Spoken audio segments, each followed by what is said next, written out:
Y vamos rápido porque tenemos mucho que ver. Y como no hay límite de tiempo, yo me puedo extender. Entonces, ustedes decidan, hermanos. Muy bien. Yo le he puesto aquí justamente como un título a esto.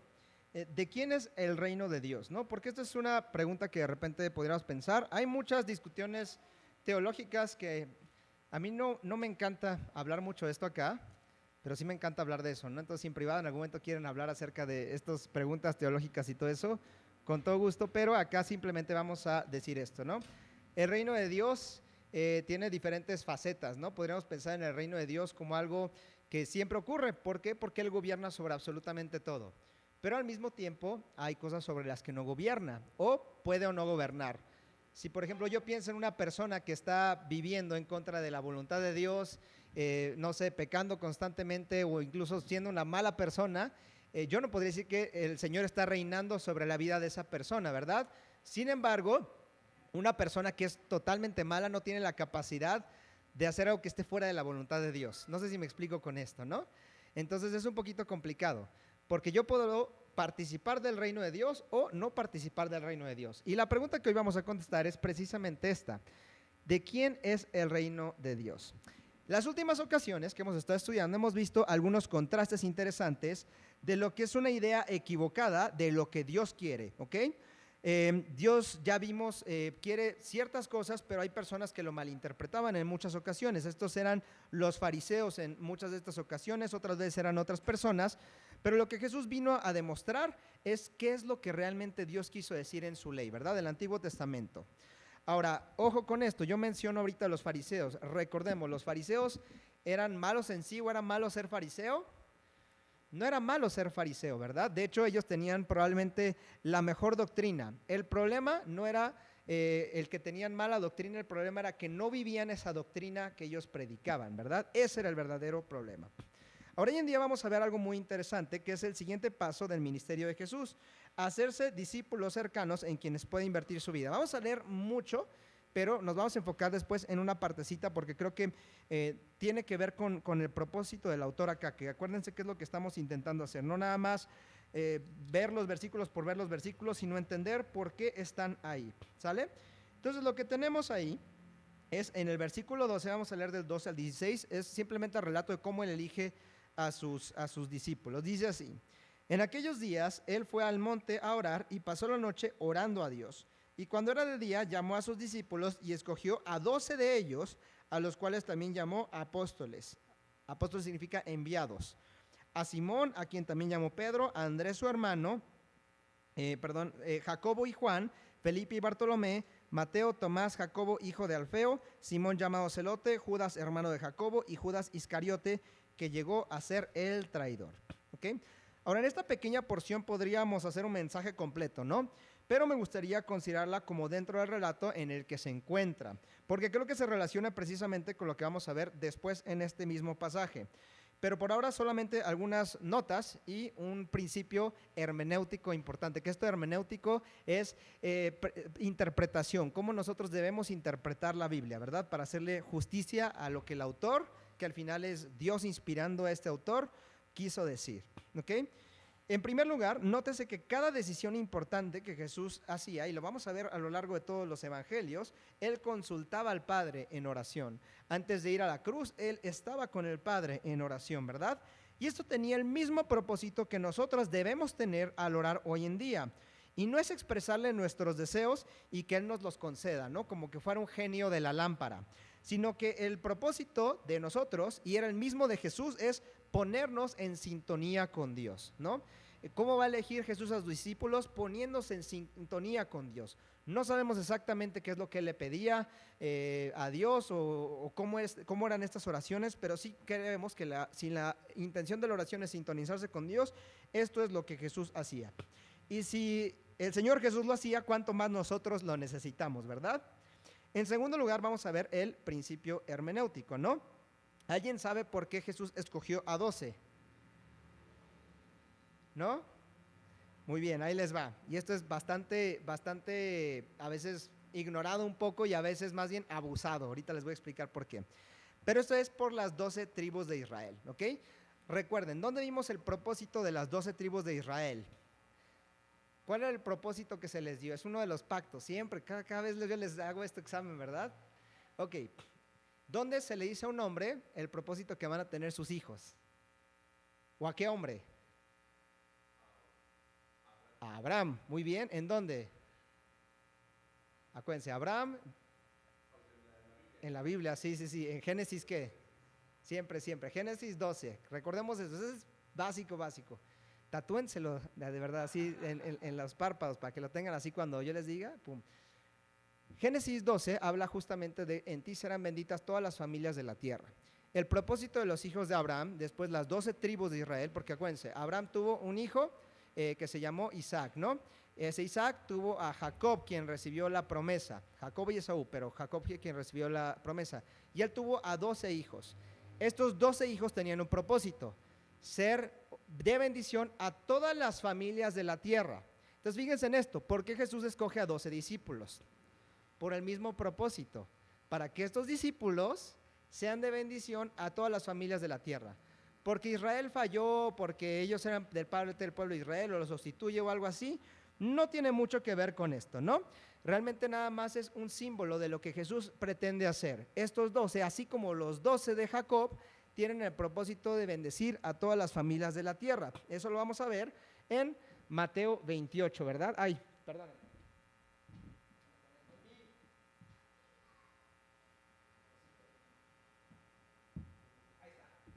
Que es algo ya muy conocido, ¿verdad? Mateo 28 del 19 al 20 dice, y Jesús se acercó y les habló diciendo, toda potestad me es dada en el cielo y en la tierra, por tanto id y haced discípulos a todas las naciones, bautizándoles en el nombre del Padre y del Hijo y del Espíritu Santo, enseñándoles que guarden todas las cosas que os he mandado, y aquí estoy con vosotros todos los días hasta el fin del mundo. ¿A quién le dice Jesús esto? A los apóstoles, a los discípulos. ¿Es el mismo propósito que Dios le dio a los hijos de Abraham o a la descendencia de Abraham? Sí, ¿verdad? Ser de bendición a todas las familias de la tierra. Por eso se escoge a 12. Ahora, el principio hermenéutico ahí les va. Hay quien encontrará o intentará encontrar aquí una correspondencia exacta de cada discípulo con uno de los hijos de Jacob, ¿no? Como decir, Pedro, como era el mayor, es Rubén. Y Juan, tal vez, como es el que Jesús más amaba, es José, por ejemplo, ¿no? Porque es el discípulo amado. Sin embargo, esto sí sería un abuso de la figura, ¿no? Realmente aquí no podemos encontrar esas correspondencias. Y hay quien, a veces hay que tener cuidado cuando nosotros leemos la Biblia, porque sí hay estas figuras y sí directamente representa a las 12 tribus de Israel, pero no hay que abusar, no hay que de repente decir, bueno, tal discípulo es tal tribu y tal otro discípulo es tal tribu. Lo único que tenemos como un indicio de esto es Lucas 22 del 28 al 30, ¿no? ¿Por qué los identificamos y por qué tenemos la seguridad de decir estos 12 representan? Bueno, en primer lugar, hay pocas veces en las que la Biblia encontramos a 12, entonces encontramos esto, pero hay una justificación también.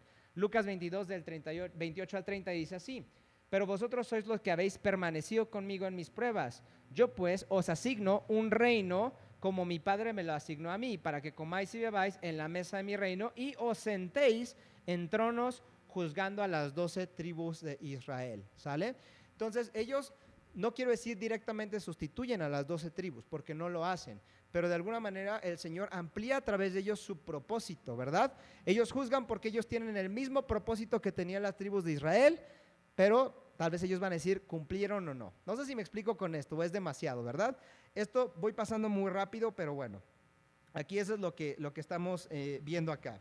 Entonces, solamente a modo de un poquito de enseñanza, no hay que abusar de las figuras, no todo lo podemos, pues, no sé, hacerlo significar lo que queramos o intentar añadirle más, simplemente lo que la Biblia nos da. Y el tercer detalle solamente va a ser a modo de reflexión.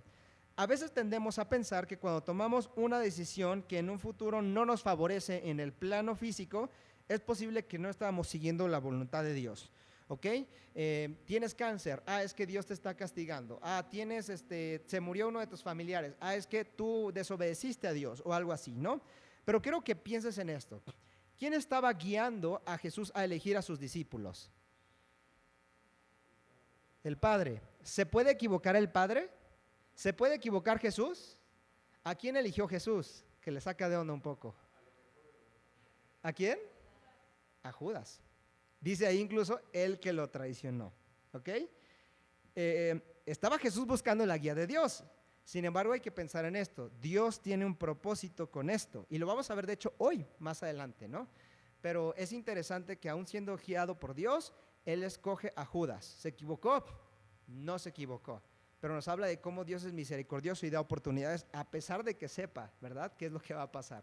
Simplemente aquí algo muy, muy, muy rápido, ¿verdad? Perdónenme, como les dije, vamos a ir muy, muy rápido porque hay algunas cosas que de verdad nos van a tomar algo de tiempo. Vamos a continuar, dice el versículo 17. Y descendió con ellos y se detuvo en un lugar llano en compañía de sus discípulos, de una gran multitud de gente de toda Judea, de Jerusalén y de la costa de Tiro y Sidón, que había venido para oírle y para ser sanados de sus enfermedades, y los que habían sido atormentados de espíritus inmundos eran sanados.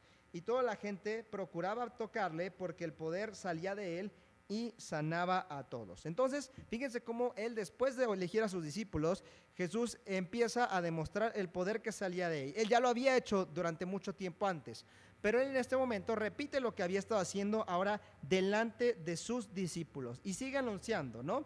Sigue anunciando que el reino de Dios viene y no puede venir de otra persona más que de este hombre que está haciendo estos milagros, ¿no? Eso es prácticamente lo que él está demostrando. El reino de Dios va a venir a través de mí, porque solo yo tengo esta capacidad de sanar y de obrar milagros. Pero al enseñarle esto a sus discípulos, es que les está mostrando esto también. Si Dios ha de traer su reino a través de ellos, los discípulos, hay ciertas cosas con las que ellos deben cumplir, ¿no? Entonces, no sé si me explico, ¿no? Él les está diciendo, miren, yo hago estos milagros, los llevo a cabo, pero de alguna manera ustedes también podrían. Pero ¿cómo podrían? Y eso es lo que vamos a ver el día de hoy. A continuación vamos a ver las características, las primeras dos características de aquellos a quienes les pertenece al reino y una acerca de quien no le pertenece. Y es justamente lo que vamos a ver a continuación. Dice el versículo ya 20, ¿no? Y alzando los ojos hacia sus discípulos, ¿ok? Nada más voy a decir eso. Alzando los ojos hacia sus discípulos. Por eso veo que están conectados. Y podríamos decir, habría incluso una predicación para cada una de estas porciones. Pero si le hacemos justicia al texto, lo que hay que ver es que Jesús escoge a sus discípulos, hace estos milagros y a continuación les va a comunicar algo. No sé si me explico, ¿ok? Él los elige, les enseña, este es el reino de Dios y para que ustedes hagan lo mismo que yo puedo hacer, esto es lo que viene a ser relevante para ustedes. ¿Me explico con esto? Ahora sí, vamos a enfocarnos en estas tres cosas que vamos a ver. ¿A quién le pertenece el reino de Dios? En primer lugar, a los que no aceptan. ¿A los que no aceptan qué? Vamos a leer. Y ahora sí les pido que me acompañen todos en sus Biblias, versículos del 20 al 21, ¿no? Ahí donde me quedé. Bienaventurados vosotros los pobres, porque vuestro es el reino de Dios. Bienaventurados los que ahora tenéis hambre, porque seréis saciados. Bienaventurados a los que ahora lloráis, porque reiréis. Ahora, esto es muy interesante. Desde este pasaje la gente ha sacado un montón de conclusiones loquísimas, ¿verdad? De esto de los pobres. ¿Alguna vez alguno de ustedes ha escuchado esto de la teología de la liberación? Se la resumo, la teología de la liberación, los ricos son malos, los pobres son buenos, ¿no? Independientemente de qué hagan, los oprimidos, los pobres son malos y los ricos, los opresores son buenos, ¿ok? Y de aquí pues no se imaginan, ¿no? La cantidad de veces que esto se ha utilizado. Esto comenzó en la iglesia católica, también está en la iglesia protestante, en muchas iglesias está, pero es la idea de que los pobres son buenos, los ricos son malos, ¿ok? ¿Ustedes están de acuerdo con esto? En muchos casos sí, pero no necesariamente es así. Hay pobres que son malos y hay ricos que son buenos, ¿verdad? Pero ya se imaginarán la cantidad de propaganda que empezó a haber a través de esto, ¿verdad? Pero fíjate, lo que yo creo que el Señor está enfatizando aquí no es tanto la situación socioeconómica, sino el corazón detrás de esto. Y para esto yo tengo una ilustración que tal vez nos puede venir a hablar un poco de esta realidad, ¿verdad? Ustedes ven aquí ropa, ¿verdad? Ya se imaginarán que en una página de internet, ya Tona hizo cara de, ay, ¿qué nos van a decir de esto, verdad? Hay ropa que se compra en una página de internet, las mujeres todas saben cuál es, no la voy a mencionar aquí porque nos están grabando, pero ya saben en qué página la ropa es muy barata, ¿verdad? Y cuando llega la ropa nos emociona mucho y muy padre, ¿verdad? Pero no siempre estamos conscientes de que hay detrás siempre un niño en Asia haciendo esta ropa. No sé si esta en particular, ¿verdad? Pero hay un niño en Asia fabricando esta ropa, trabajando, según lo que ahí encontré, trabajan de 8 a 10 con un día de descanso mensual, ¿no? Y de hecho se estaban quejando mucho de estas cuestiones. Entonces, cada vez que participas comprando esta ropa, promueves esto. Muy bien. Pero no se quedan atrás otros porque dicen, bueno, yo no soy mujer, ¿verdad? Yo no compro tanta ropa o lo que sea, o no me encanta la moda, pero yo sí compro electrónicos, ¿verdad? A ver, saquen sus celulares todos los que estamos acá, por favor. Cada vez que ustedes compran un celular, participan de la minería artesanal, ¿verdad?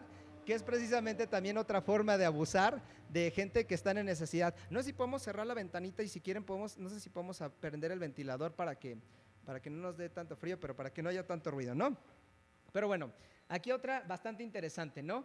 Cuando usted compra algún electrónico o lo que usamos aquí en la iglesia, ok, que es también parte de lo que hay que decir, pues estamos promoviendo a veces esta minería artesanal para electrónicos, ¿no? Para extraer estaño, tungsteno, tantalio, litio y cobalto. Se necesita de este tipo de minería porque estos minerales no se encuentran simplemente en como lugares, no sé, como minas en donde uno pueda profundizar y simplemente extraerlas con una industria. Se necesita de gente, ¿sí? Es una de las industrias que necesita de gente. Y obviamente usted cuando ve estos electrónicos no se imagina lo que hay detrás, ¿verdad? Pero yo se los estoy dando a ustedes para ahí dañar sus conciencias. Y a mis hermanos que tanto amo. Pero voy a decir algo que les va a gustar, El café es también una de las industrias más abusivas de todas, ¿no? Ya les voy a decir qué. Pero tenemos aquí justamente es uno donde más empleo infantil hay. Y no digo las marcas, pero las marcas que ustedes más conocen son las que más hacen esto. Pero, haciendo comercial, el café de especialidad, ya les voy a explicar ellos que no pasa con esto. Entonces, si compran café de especialidad. Ya, me redimí con ustedes, ¿no? Pero fíjense que cuando nosotros disfrutamos de estas cosas, no siempre pensamos lo que puede haber detrás, ¿sale? Ahora, mi intención aquí no es hacernos sentir culpables con todo esto, ¿verdad? Simplemente quiero hablarles de una realidad. Y tal vez aquí pensaríamos, ¿no? Automáticamente debemos dejar de consumir esto.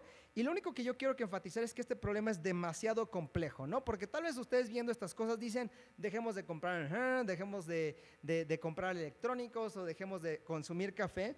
El problema es que si nosotros dejáramos de consumir estos productos de tajón, la industria que emplea a estas personas va a cerrar. Muy bien, ¿no? Le ganamos la batalla al imperialismo. Buenísimo.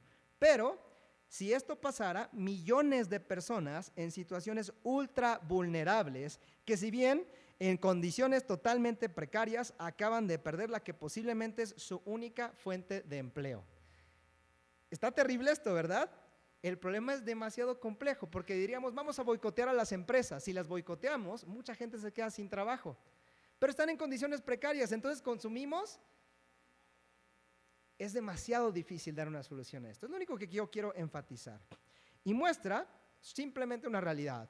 El mundo está totalmente roto y debe ser arreglado de raíz. ¿Sabes qué?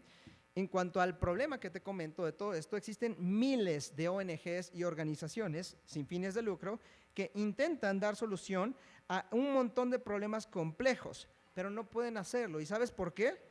Porque lo único que hacen es enfocarse en sus necesidades materiales, ¿sí? Y son muy buenos haciéndolo. De repente dicen que educación y de repente dicen vamos a buscar esta forma de emplear, demandan a las empresas. Hay muchísimo, pero el problema es que no se van a lo que es la raíz del problema, que es la condición espiritual. Podríamos pensar de los empleadores, pero también de los empleados, ¿ok? Buscamos arreglar lo externo, o estas ONGs intentan hacerlo, pero no saben arrancar el problema de raíz porque para esto necesitan a Jesús. Entonces mi intención aquí no es que dejemos de consumir todo producto, ya vimos que incluso habrían ciertas repercusiones negativas si lo hiciéramos. El problema es demasiado complejo, pero si lo que a usted tal vez el ver esto lo lleva a hacer es tener cierta conciencia y todo eso, excelente, ¿no? Siempre y cuando usted lo que busque es glorificar a Dios, compre o no compre, eso ya es decisión de usted, ¿verdad? Yo no les voy a decir aquí qué hacer. Pero lo que veo aquí más importante es que seamos conscientes de la corrupción de este mundo de la misma manera que el pobre lo está, ¿sale? Y eso es justamente lo que es la enseñanza de Jesús. A veces a los ricos, a las personas que no ven estas imágenes que ustedes acaban de ver, pues nos gusta dormir en nuestros laureles, ¿verdad? ¿A quién aquí puede decir, a mí no me gustaría haber visto lo que acabo de ver? A mí cuando estaba estudiando ayer yo digo, híjole, yo como café, yo he comprado ropa en internet y yo he hecho estas cosas. Tal vez esto mismo que estoy utilizando puede ser parte de esto.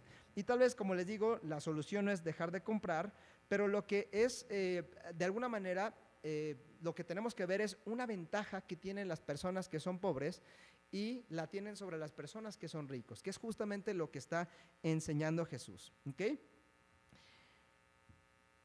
De entre todas las personas, muchas veces los que son pobres son quienes más conscientes son de su condición espiritual. ¿Ok? ¿Qué quiero decir con esto? ¿Quién va a ver un mundo roto? Nosotros cuando consumimos el cafecito que nos hacen acá, o las personas que lo están extrayendo. ¿Quién va a ver un mundo roto? ¿La persona que está jugando videojuegos en su casa ahí con una pantalla de plasma de 70 pulgadas? ¿O la persona que está extrayendo esto? ¿Quién va a ver el mundo roto? Muy probablemente lo va a ver la persona que está siendo abusada por un sistema. Pero hay una pregunta. ¿Para los ricos el mundo está roto? También está roto. No sé si me explico con esto. Esto es lo que Jesús está enseñando. El mundo está roto, pero el rico que tiene privilegios muy posiblemente no lo va a ver. Y el pobre que no tiene esos privilegios a fuerzas lo va a ver. Para ellos es el reino de Dios porque es más fácil que ellos vean su condición espiritual pobre. ¿Sí? Entonces, eso es lo que hay detrás. No significa ricos o pobres. Se trata de la percepción que tenemos del mundo. ¿Ok? Miqueas 2 del 1 al 3 dice, hay de los que en sus camas, estos que duermen en sus laureles, piensan iniquidad y maquinan el mal, y cuando llega la mañana lo ejecutan, porque tienen en su mano el poder, codician las heredades, las roban y casas las toman, oprimen al hombre y a su casa, al hombre y a su heredad. No se trata de ricos contra pobres, pero la tendencia natural es que muchas veces los ricos, las personas que no ven estas realidades, tienden muchas veces a ser los malvados, los que no ven la necesidad de Dios, porque en esta tierra se están beneficiando. Por tanto, así ha dicho Jehová, he aquí yo pienso contra esta familia un mal del cual no sacaréis vuestros cuellos, ni andaréis erguidos, porque el tiempo será malo. Justicia al final de Dios. ¿Y qué pasa con los pobres, no? Dice acerca de estos pobres, ¿verdad? O del pueblo de Israel. Dice, y les di también mis días de reposo para que fuesen señal entre mí y ellos, para que supiesen que yo soy Jehová, que los santifico, ¿no? Aquí, perdón, no sé por qué esto está mal, este pasaje. El que iba es Isaías, ¿no? Dice, el cielo es mi trono y la tierra es el estrado de mis pies. ¿Dónde está la casa que me habréis de edificar? ¿Y dónde el lugar de mi reposo? Hablando de los israelitas que pensaban que podían, pues, construirle un templo.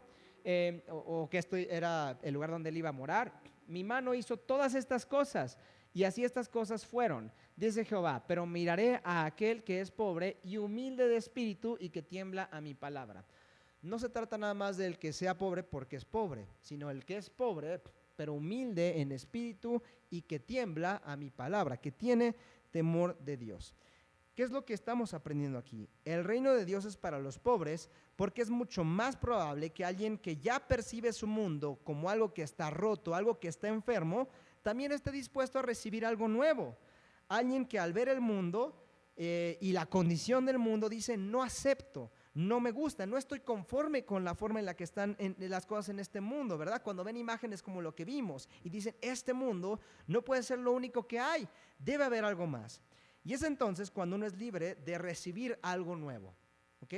Pero fíjate que no necesariamente esto requiere que seamos pobres, sino que tengamos una percepción correcta acerca de la realidad. Lo que está enseñando Jesús es, el pobre lo ve naturalmente, no hace falta hablarle mucho esto. Es difícil a veces enseñarle al rico esto, pero el rico lo puede ver. Ustedes ya vieron, compramos ropa de tal lugar, pero ya vieron la realidad. Seamos conscientes de ¿qué? De que el mundo está roto. Tal vez para nosotros no está tan roto como está para otras personas. Y entonces ahí es donde hay que voltear a ver a esas personas. Romanos 8:22 dice, porque sabemos que toda la creación gime a una y a una está con dolores de parto hasta ahora. Ahora, quiero que hagamos este ejercicio. Quiero que tengas en mente esta pregunta. ¿Percibes un mundo roto, un mundo enfermo, o no lo percibes? Si tu respuesta es no, o no tanto como lo perciben otras personas, te invito a que extiendas tus fronteras y entonces podrás ver cómo este mundo genuinamente tiene necesidad de esperanza y que lo único que puede resolver este problema es el reino de Dios, y este viene a través de Jesús. Entonces no importa si eres rico, si eres pobre, lo que importa es que no seas ciego ante la condición del mundo, un mundo enfermo, un mundo roto, y que de la misma manera no seas ciego de tu propia condición.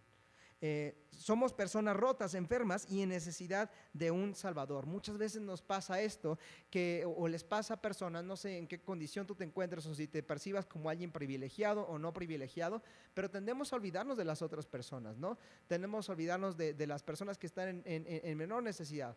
O muchas veces también decimos, bueno, no estoy en tan necesidad como esta otra persona, pero si me comparo con otro, sí estoy medio peor. Y no se trata de escalar una escalera, ¿sí? Se trata de ver realmente que nuestro mundo está roto y que ricos, pobres, clase media, absolutamente todos necesitamos de lo mismo, Jesús. Porque el rico que no percibe su necesidad, en algún momento, ¿sabes a dónde va a ir si nunca recibió a Jesús? Va a ir al infierno.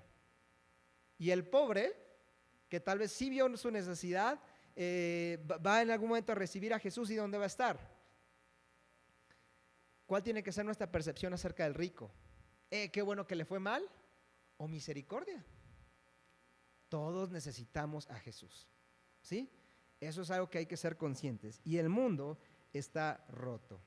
No aceptes las condiciones de este mundo, y si no aceptas las condiciones de este mundo, lo que Jesús te dice aquí es, hay algo más, hay un reino de Dios. El reino de Dios es para los que no aceptan lo que ya pasa en este mundo.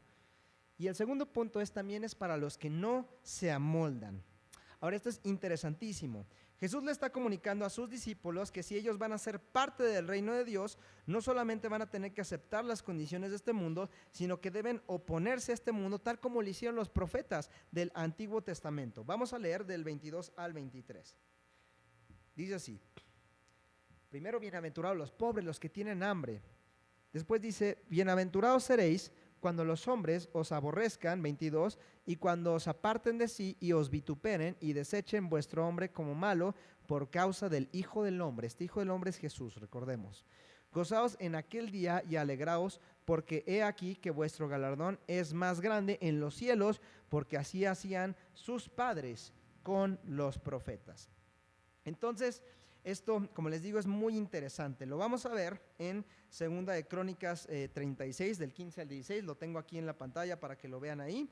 En el tiempo de los últimos reyes de Israel, de Judá, Dios estaba intentando hablar con su pueblo antes de que terminaran en el exilio. ¿Y qué les dice?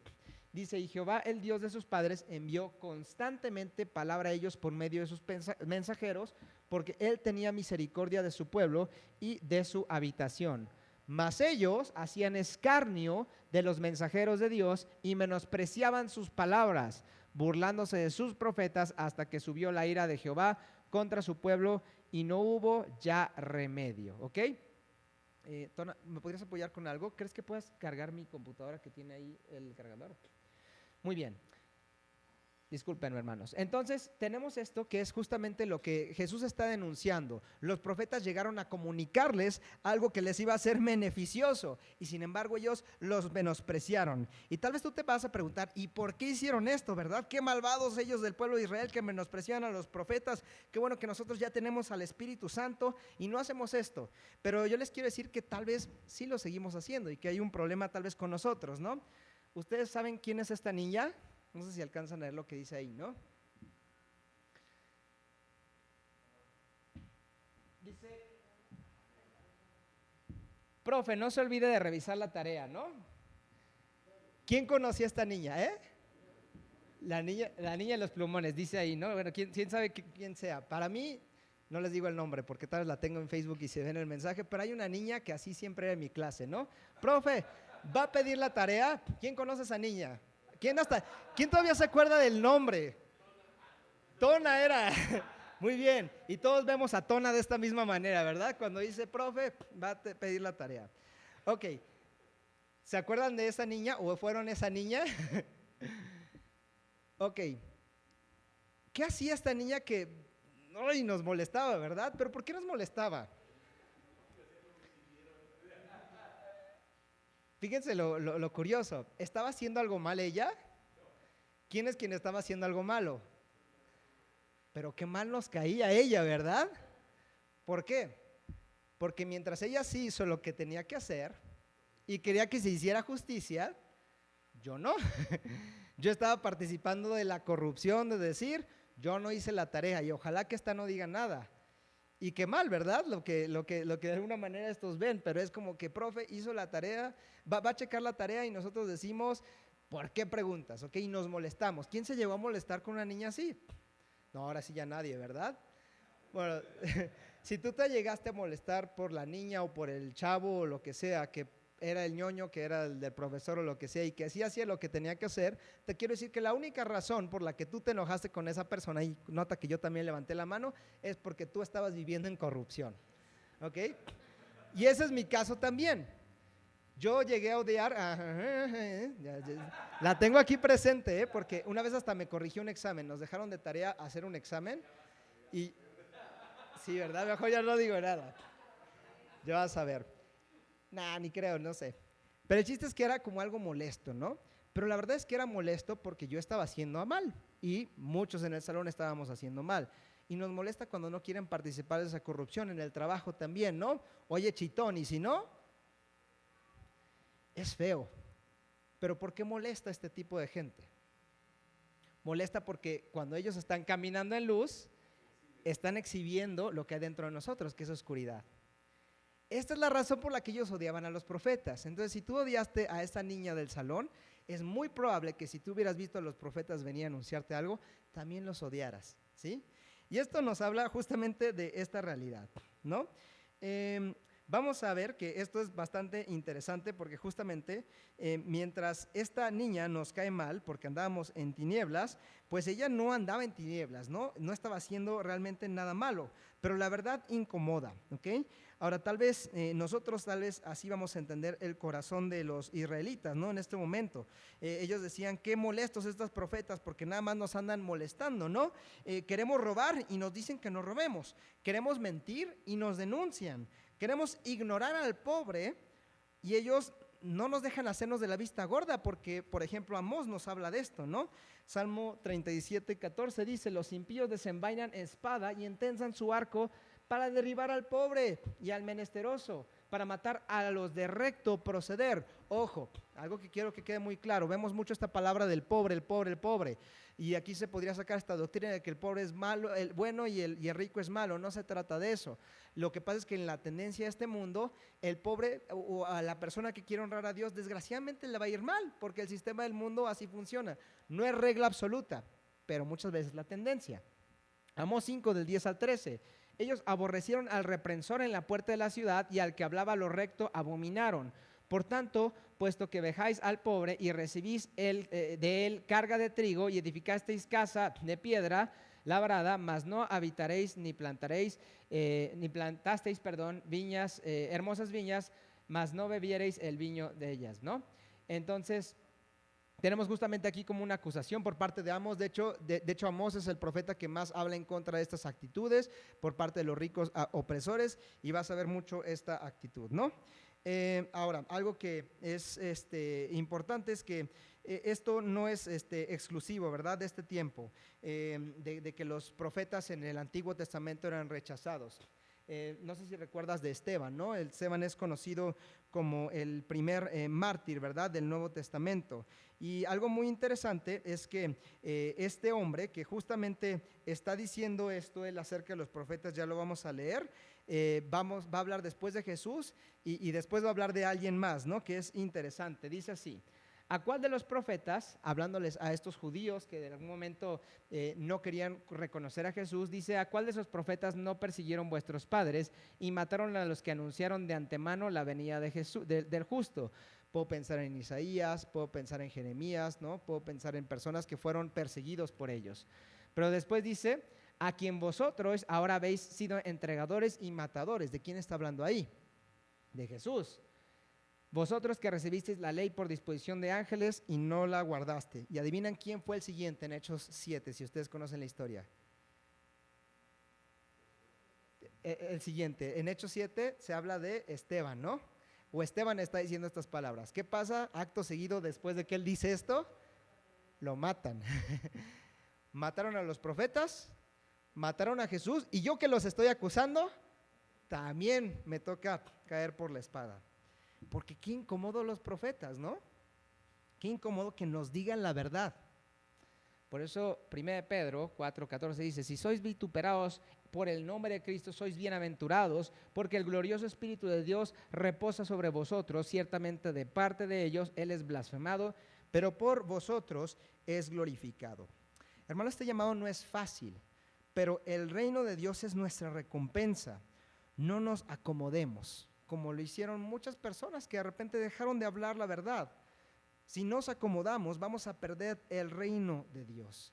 Y esto es precisamente el siguiente punto, que es: ¿para quién no es el reino de Dios? Esto es para los que sí se acomodan, ¿ok? Los que sí se acomodan son aquellos de los quienes no es el reino de Dios. Los que se acomodan específicamente a esta vida. Vamos a ir, antes de ver este pasaje, lo pueden ir leyendo, lo pueden ir teniendo ahí abiertas sus Biblias, pero vamos a recapitular todo lo que hemos visto en este momento, ¿no? Recordemos que Jesús le acaba de mostrar a sus discípulos, en medio de las muchas acciones que él ya había estado haciendo en mucho tiempo, les estaba enseñando qué es lo que pasa cuando una persona participa del reino de Dios, y el que más hizo esto, obviamente, pues fue Jesús. Ahora, Jesús les está comunicando a sus discípulos lo necesario para hacer lo mismo que él puede hacer. Ustedes van a hacer las cosas que yo puedo hacer, pero solamente si son parte del reino de Dios. Y para ser parte del reino de Dios, no se conformen, que no les guste y no se amolden al sistema de este mundo, ¿ok? Pero ahora les va a decir quiénes no van a participar. Y recordamos nuevamente, ¿quién está entre ellos? Entre ellos que eligió el Señor. Judas. Sobre advertencia no hay engaño. Y por eso el Señor elige a Judas. Porque también va a haber ahí una demostración. Él le va a hablar. Pero ¿cuál va a ser el problema? Él no va a escuchar. Hay personas a quienes Dios les va a hablar, les va a dar todas las advertencias. Van a saber qué es lo bueno, pero aún así no lo van a hacer. Jesús en ese momento ya les comunica a sus discípulos qué es lo necesario, hablándole, como dije aquí, a Judas, de entre ellos obviamente, y les va a decir cuál es el único reino al que ellos pueden aspirar en esta tierra, ¿verdad? Les va a decir: hay una forma de sí pasarla bien en esta tierra. Si ustedes quieren pasarla mal, síganme. Si ustedes quieren pasarla bien, hagan lo siguiente. Vamos a leer ahora sí. Dice así. 24. Mas hay de vosotros ricos, porque ya tenéis vuestro consuelo. ¿Dónde? En esta tierra. Hay de vosotros los que ahora estáis saciados, porque tendréis hambre. Hay de vosotros los que ahora reís, porque lamentaréis y lloraréis. Hay de vosotros cuando los hombres hablen bien de vosotros, porque así hacían sus padres, no con los profetas, sino con los falsos profetas. ¿Qué dicen los que nos caen mal? La verdad. ¿Qué necesitamos para que nos caigan bien? Que sean falsos, que nos alimenten de mentiras, que nos permitan dormir en nuestros laureles, ¿verdad? Para que no sintamos que las cosas van mal.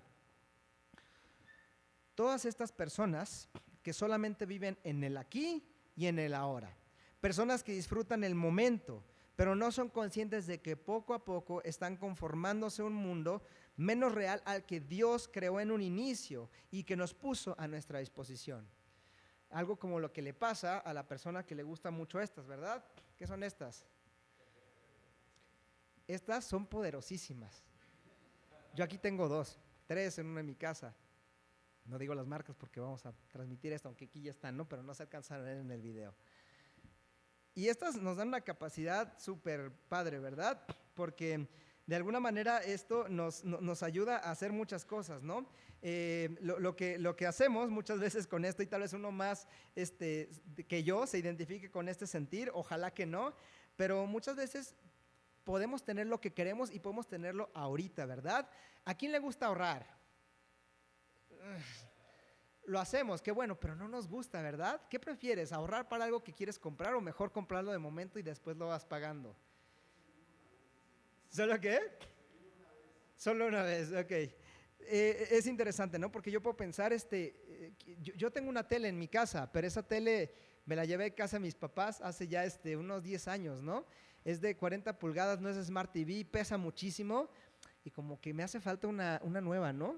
Esta funciona perfectamente, pero ya no es la más nueva, ¿no? Ya ahorita hay una Smart TV 4K de 70 pulgadas que, no sé, te arrulla cuando duermes o hace lo que tú quieres, ¿no? No sé, hace las compras por ti.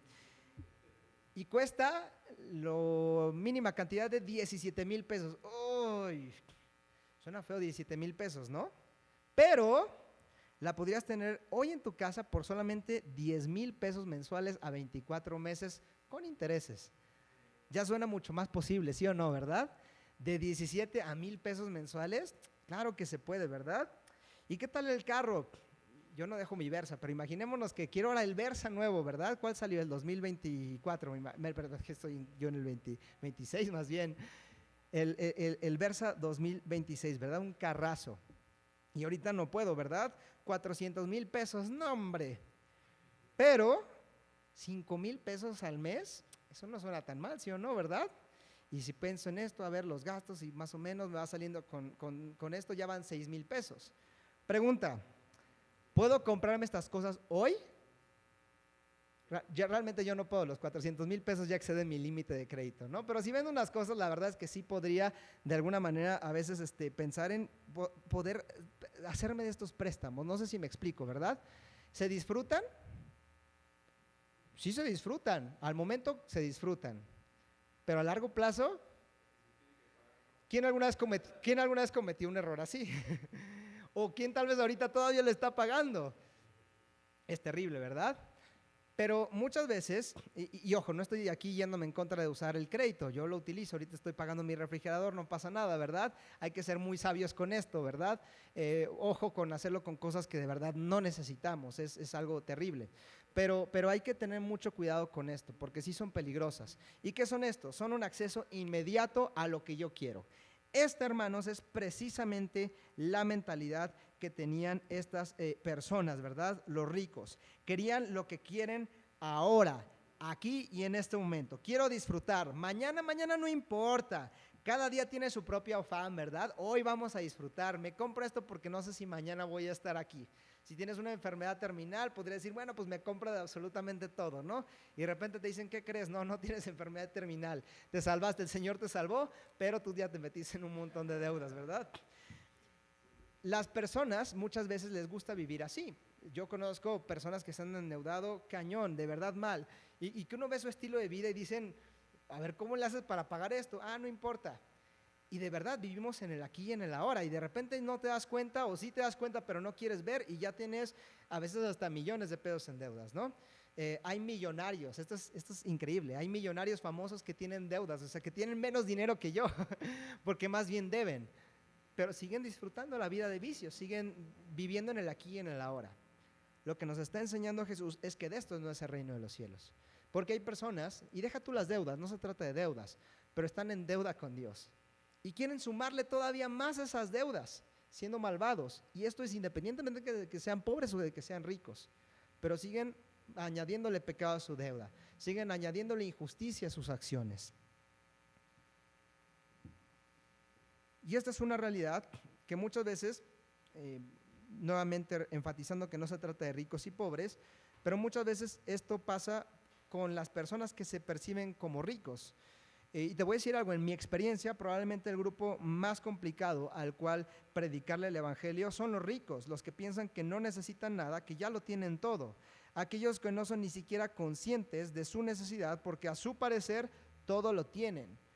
Tienen todo lo material tal vez, pero ¿serán conscientes de su necesidad espiritual? A veces son conscientes de que hay algo que necesitan, pero no necesariamente están conscientes de que esto que necesitan es espiritual. Saben que algo les falta y a veces intentan resolverlo con lo único que conocen, dinero. Dinero para vicios, dinero para lujos, dinero para amor, y siguen y siguen y siguen y nunca se sacian. Solamente disfrutan el aquí y el ahora, pero intentan hacer que el aquí y el ahora les dure lo más que se pueda, ¿verdad?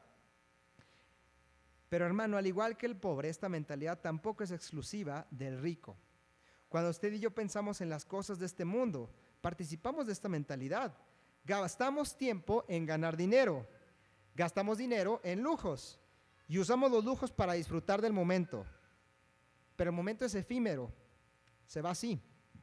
Aunque sea por un momento, nos desconectamos de la realidad eterna para disfrutar de este mundo mientras aún estamos aquí. Pero hay un problema, nos perdemos de los privilegios eternos de Dios. Ahora, no está mal disfrutar el aquí y el ahora. Salomón en Eclesiastés 5 del 18 al 20 nos decía: he aquí pues el bien que yo he visto, que lo bueno es comer y beber y gozar uno del bien de todo su trabajo con el que se fatiga debajo del sol, porque todos los días de su vida que Dios le ha dado, porque esta es su parte. Esta es escritura. ¿Está bien disfrutar de aquello por lo que trabajamos? Sí, sí está bien, no hay nada de malo en esto. Pero hay una realidad, esa no la tengo acá en Eclesiastés, lo vamos a buscar. Si me pueden ayudar a buscar Eclesiastés 12, del 13 al 14. Si no lo encuentro yo antes, si alguien me puede ayudar a leer.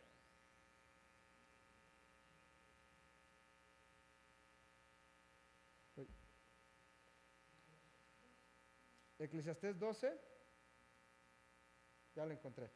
Muy bien, del 13 al 14, ¿no? Entonces, justamente aquí teniendo presente el que nos acaba de decir que está bien de disfrutar de todo lo que hay aquí en la tierra, obviamente siempre y cuando cumpla con lo siguiente, también nos comunica esta idea. Dice: el fin de todo discurso oído es este: teme a Dios y guarda sus mandamientos, porque este es el todo del hombre. Porque Dios traerá toda obra a juicio, juntamente con toda cosa encubierta, sea buena o sea mala. Disfruta, pero sábete que un día Dios va a juzgar estas cosas. Y hay otra realidad que nos hablaba también Pablo, ¿verdad? En 1 Corintios capítulo 15, versículo 32, ¿no? Él hablando de su vida, de cómo él vivió su vida, de cómo él en algún momento renunció a ciertos lujos. Dice: si como hombre batallé en Éfeso contra fieras, ¿qué me aprovecha, no? Él hablando de que tal vez había algo mucho mayor, algo mucho más importante que hacer con su tiempo, pero tal vez pensando en esto. Dice: y si los muertos no resucitan, comamos y bebamos, porque mañana moriremos. Eclesiastés nos dice: tal vez lo único que existe en esta vida es la comida y la bebida, porque hay que disfrutar de esta vida. Pero, ¿qué pasa si hay algo más? Si los muertos no resucitan, entonces no hay reino de Dios. Y si no hay reino de Dios, no tiene ni el más mínimo sentido obedecer a este Dios. No tiene sentido abstenernos de ninguna cosa, de bebida, de comida, de nada. Más bien disfrutemos, porque la vida es corta, ¿no? Allá por el 2010 decían esto de YOLO, ¿no? You only live once, solamente vives una vez, disfruta tú el momento y todo esto. Y sería cierto si no hay reino de Dios, si no hay vida después de la muerte. Pero si sí la hay, esto tiene que cambiar radicalmente la forma en la que actuamos. Si hubo un hombre que resucitó, como vamos a ver más adelante, nuestra vida no puede ser la misma que la de aquellos que disfrutan de este mundo pero mueren. Y tal vez para nosotros vale la pena considerar sufrir en esta vida para que en la que viene podamos disfrutar del reino de Dios en todo su esplendor y gloria. Sabes, el mensaje que predicamos ofende y no gusta a la gente, porque es un mensaje que te quita a ti todo poder de lo que tú puedes hacer y se lo entrega a Dios. Pero en esta vida tenemos un problema. Vivimos, como habíamos dicho, en un mundo roto. Y muchas veces hacemos un intento de reparar este mundo. Lo hacemos a través de, no sé, ayudar al pobre en nuestras acciones. Pero el mundo sigue roto. Puedes dejar de comprar ropa en Her, pero el mundo sigue roto. Puedes dejar de consumir café, pero el mundo sigue roto.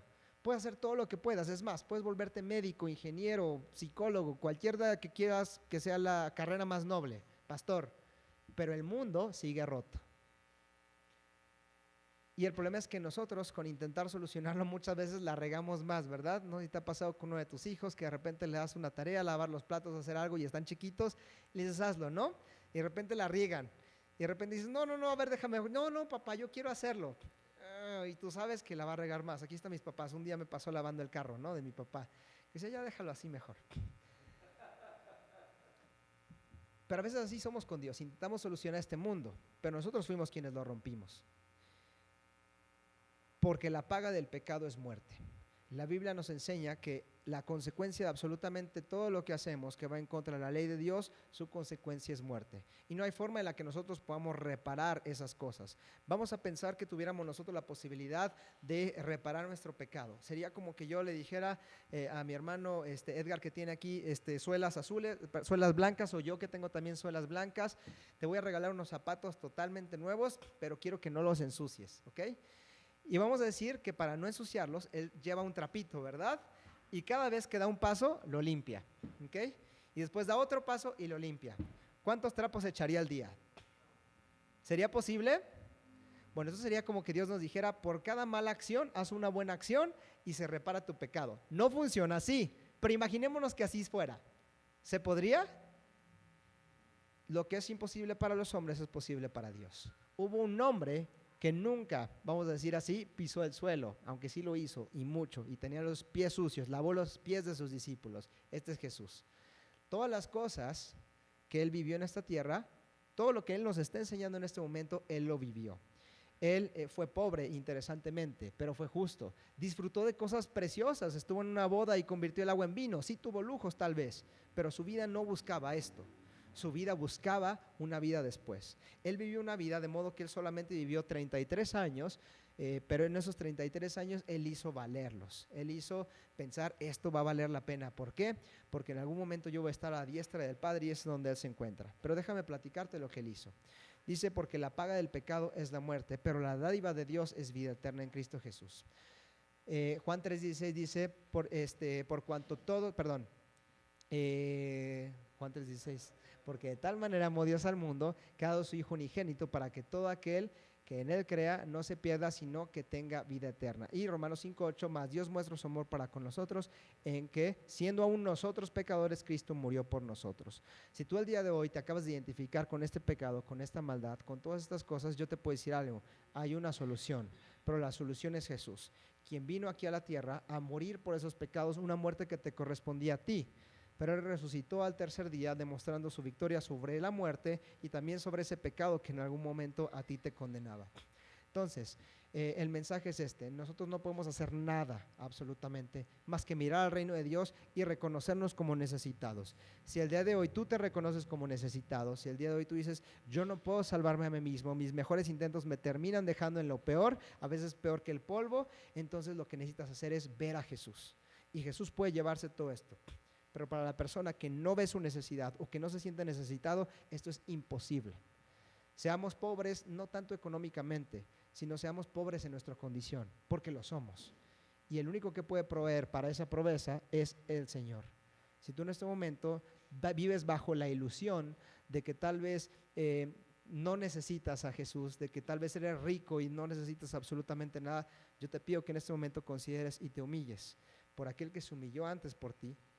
Y si está en tu corazón, recíbelo, porque lo que te va a dar es un día victoria. Hay que esperar esa victoria, pero nos la va a dar, ¿sí?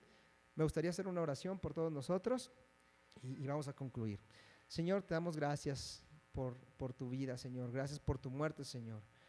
Yo te pido porque si hay alguien aquí, Señor, que tal vez no haya tomado esta decisión, pueda tomarla en este momento, Señor, de recibirte, Señor, de reconocer que tú moriste por sus pecados, que resucitaste al tercer día, Señor, que esos pecados pueden ser borrados, pero solamente si vemos que tenemos necesidad y que podamos confiar en ti. Yo te pido porque si esta es la realidad de alguien aquí, esta persona pueda recibirte como su Señor y como su Salvador, confiando que un día tú restaurarás todas las cosas, nuestro corazón, el pecado, el mundo roto en el que vivimos, Señor. Gracias, Señor, porque tú nos ofreces un reino, Señor, que no funciona como los reinos de este mundo, Señor, despiadados, terribles, Señor, un mundo que está roto, Señor. Te pido, Señor, porque en todo esto tú nos ayudes a genuinamente buscar tu voluntad, Señor, a no conformarnos, a no amoldarnos a este mundo, sino a incomodarnos, Señor, a buscar más bien lo que es eterno. Y represente eso lo que represente, Señor, carencias que podamos tener en la tierra, incluso la muerte, pero que tú, Señor, seas en quien esté nuestra confianza. Gracias te doy por esta tu iglesia, Señor, te sigo pidiendo y te pido porque nos bendigas en el resto de esta semana. En el nombre de Jesús, amén.